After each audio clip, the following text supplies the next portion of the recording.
দিন যত যাচ্ছে সব কিছু কেমন জানি উলটপালট হয়ে যাচ্ছে। আগেকার ইলিশ মাছ আনলে যে একটা গ্রান করতো, একবারিতে রান্না করলে পুরো এলাকা জুড়ে একটা গ্রান করতো। আর এখন ইলিশ মাছ রান্না করলে কোনো গ্রানও করে না, তো স্বাদও পাওয়া যায় না। সময়ের সাথে সাথে সব কিছু কেমন জানি পরিবর্তন হয়ে যাচ্ছে।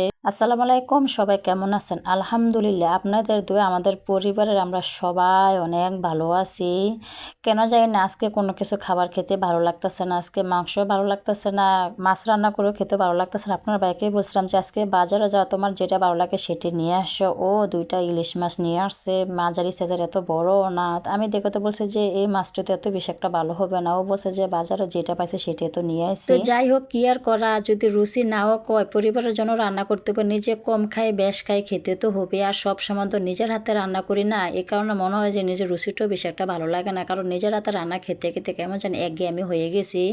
মন চাই যে মায়ের হাতে রান্না করে খেয়ে, কিন্তু আমার আম্মু যে পরিমাণে অসুস্থ যে আমার মায়ের হাতে যে রান্না করে খাবো সেই সময়টাও নাই, সুযোগটাও নাই। কারণ সময়ের সাথে সাথে সব কিছু পরিবর্তন হয়ে যায়।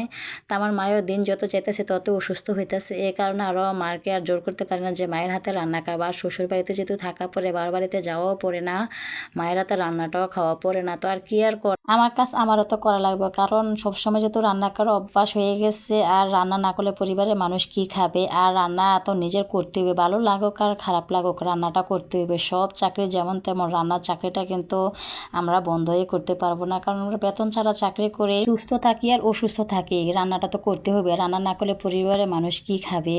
তো আর কি আর করা, রান্না করতে আসলাম। তো আপনার ভাইকে জিজ্ঞাসা করলাম যে ইলিশ মাছটা কিভাবে রান্না করবো। ও বলতেছে যে আজকে পেঁয়াজ দিয়ে হালকা জোল রেখে ইলিশ মাছটা রান্না করতাম। তো আর ওর যেহেতু পছন্দ করছে, ওর পছন্দ মতো আজকে রান্না করব। তো ইলিশ মাছটা আমি নুন হলুদ মরিচ দিয়ে একটু সামান্য পরিমাণে তেল দিয়ে ভালো করে একটু মেখে নিয়েছি। এখন প্যানে সামান্য পরিমাণে তেল দিয়ে দিছি, আস্তা কালো জিরে দিয়ে দিছি, আর কিছু পরিমাণে পেঁয়াজ দিয়ে দিছি। আজকে পেঁয়াজের পরিমাণটা একটু বেশি নিয়েছি। তো পেঁয়াজটা কিছুক্ষণ ভেজে নিয়েছি। এখন আমি আদা বাটা রসুন বাটা দিয়ে দিছি, দিয়ে কিছুক্ষণ আর একটু জাল করে নিয়েছি। সামান্য পরিমাণে পানি দিয়ে এখানে নুন হলুদ মরিচের গুঁড়া দিয়ে দিছি। আজকে কোনো ধরনের কাঁচামরিচ দিতাম না, যেহেতু আজকে গুঁড়া মরিচ দিয়ে রান্না করব। ভালো করে নেড়ে চেড়ে পেঁয়াজ সব মশলা একসাথে আর একটু বেজে নিচ্ছি। এখন আমার মোটামুটি কষানোটা হয়ে গেছে। এখন একটু পরিমাণ মতো পানি দিয়ে দিছি, পরিমাণ মতো এখন পানি দিয়ে দিছি। এখন মাছের টুকরাগুলো দিয়ে দিব, যেহেতু ইলিশ মাছের টুকরো বলতেছে আজকে বাজা ছাড়া মাছটা রান্না করতাম। তোর পছন্দ মতো আজকে রান্না করতে বসলাম।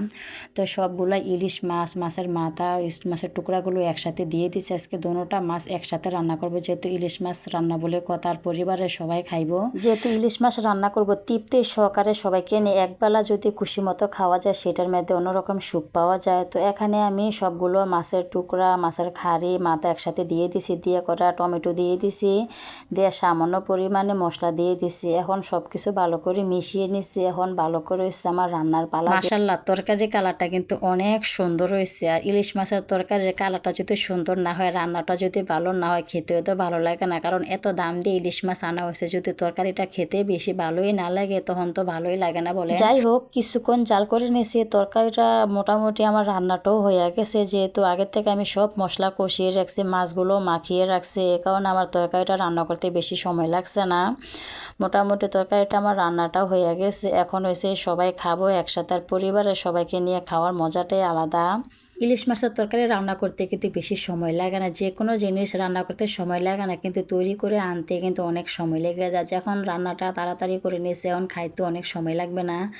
তো দেখেন মাশাআল্লাহ, তরকারির কালারটা যেমন সুন্দর হয়েছে, একটা মাছের খাড়িও কিন্তু বাংছে না, অনেক সুন্দর হয়েছে। আপনাদের ভাই আজকে বলছিল যে ইলিশ মাছের ঝোল রান্না করা যায়, এই কারণে ঝোলটা রান্না করছে। ও বলতেছে নাকি ইলিশ মাছের থেকে ইলিশ মাছের ঝোলটা দিয়ে খেতে অনেক বেশি ভালো লাগে। তো এই কারণে আরও বিশেষ করে আজকে ঝোলটা রান্না করা। আমার রান্নাটা আজকে কেমন হয়েছে অবশ্যই কমেন্ট করে জানাবেন। আল্লাহ হাফেজ সবাইকে।